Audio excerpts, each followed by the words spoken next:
In the era of interconnectedness, you would think that humanity would be growing more tolerant.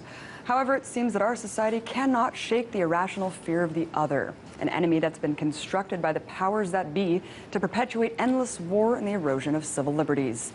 In fact, the latest Pew Research poll on attitudes toward Muslims shows that 40% of Americans believe Islam is a religion of violence.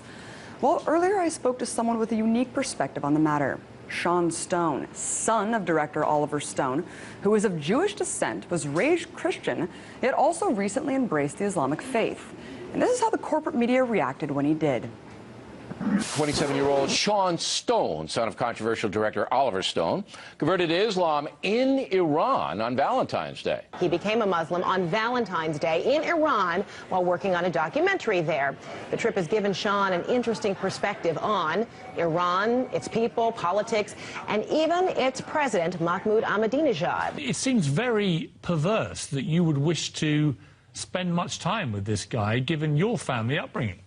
But while the media has been fixated on Stone as a Muslim, he's also a burgeoning actor and filmmaker who recently directed and starred in the film Greystone Park. And now he's co-hosting an online talk show called Buzzsaw. I first asked Sean about what first made him embrace Islam, and here's what he had to say. I'm part Jewish. My dad's side is half Jewish, but frankly, my father is a Buddhist and doesn't feel, any real attachment to the Jewish faith. I was raised with a mixture in a sense because I was baptized Christian. I studied the Old Testament and New Testament as a kid, especially in school. And then, post 9/11, I became curious about Islam because I wanted to see the other side's point of view. But, frankly, from the Western side, it seemed that Islam was a fanatical religion, and yet I never take, I never judge a book by the cover. I want to actually read the Quran and understand it. And in the course of then journeying to places like the West Bank with my father in 2002, and then traveling to Somalia by myself, all these, these trips ultimately leading to Iran in 2011, all these trips really opened my eyes to the Islamic world, and I saw Islam as a continuation of the Judeo-Christian tradition. I see it, very much for the Prophet Muhammad as the last prophet in that lineage. And the Quran is a very sensible book. If you read it, frankly, it makes a whole lot of sense regarding their interpretation of Jesus, whom they look as a prophet, and obviously the Abrahamic lineage from Abraham to Moses are all very much respected in the Quran. So and of course, any book can really be misinterpreted, interpreted in different ways. Obviously, your experiences worldwide force you to see these myths firsthand and have them deconstructed right in front of you. As someone who's very well versed in a lot of different religions, what's your response to those who argue that a clash of civilizations is inevitable between the East and the West? Yeah, I mean, we saw that very much in the 90s. I remember the literature the Sam Huntington take on Clash of Civilizations, and frankly, people have to remember the history that Bernard Lewis and Huntington came out of an ideology of the 70s, which came through the Carter White House, through Brzezinski in particular. Remember his national security advisor, Zbigniew Brzezinski, actively sought the war with the Soviet Union through inciting them to invade Afghanistan. And Brzezinski admitted as much, saying that we provoked the Soviets into an invasion of Afghanistan. We basically created their Vietnam because their Afghan war lasted, 8-9 years. It was a horrible defeat for them. And so their policy from the 70s was, let's create a clash of civilizations along this fault line of Islam against the Soviet Union, because the Soviet Union at the time included all these Muslim states, and you see it to this day in the Chechen War, for example. So the idea of Clash of Civilizations was a war that they created against the Soviets to break up the Soviet Empire, and ultimately, some people would say it backfired and led to the invasion, led to the attacks against America.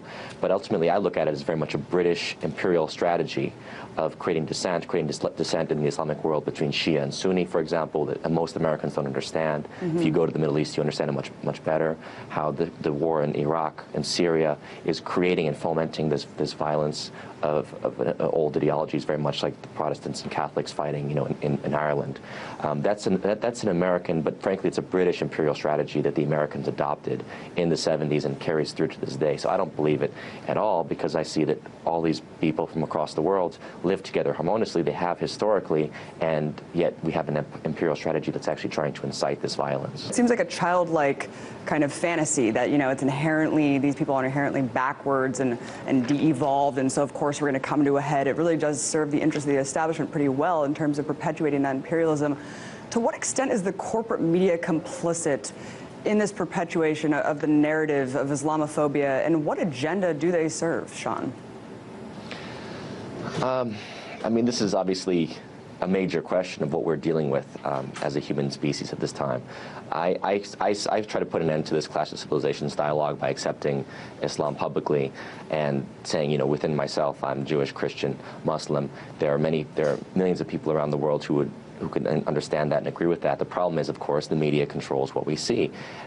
Towards that end, I put together a show with Tyrell Ventura, who's Jesse Ventura's son, called Buzzsaw, which we do online. It's an alternative media source.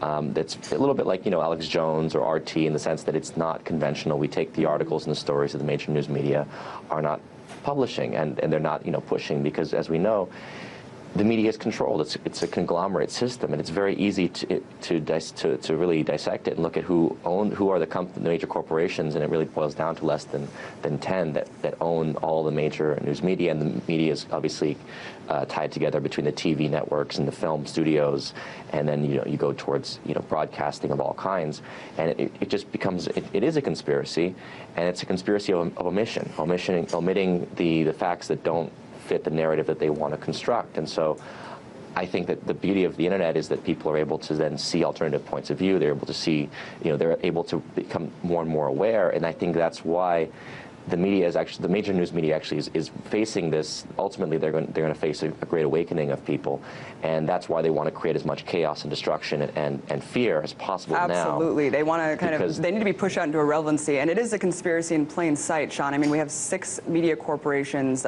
conglomerates, and there's about 120 boards of directors sitting on those corporate conglomerates that also sit on the boards of directors for these defense contractors, Monsanto, et cetera. So it really is hidden in plain sight for those who seek the information.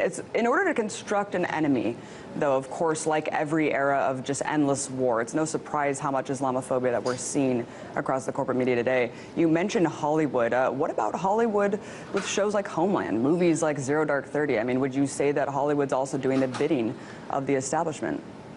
Yeah, the unfortunate thing is that the reality is we live in a world of fear.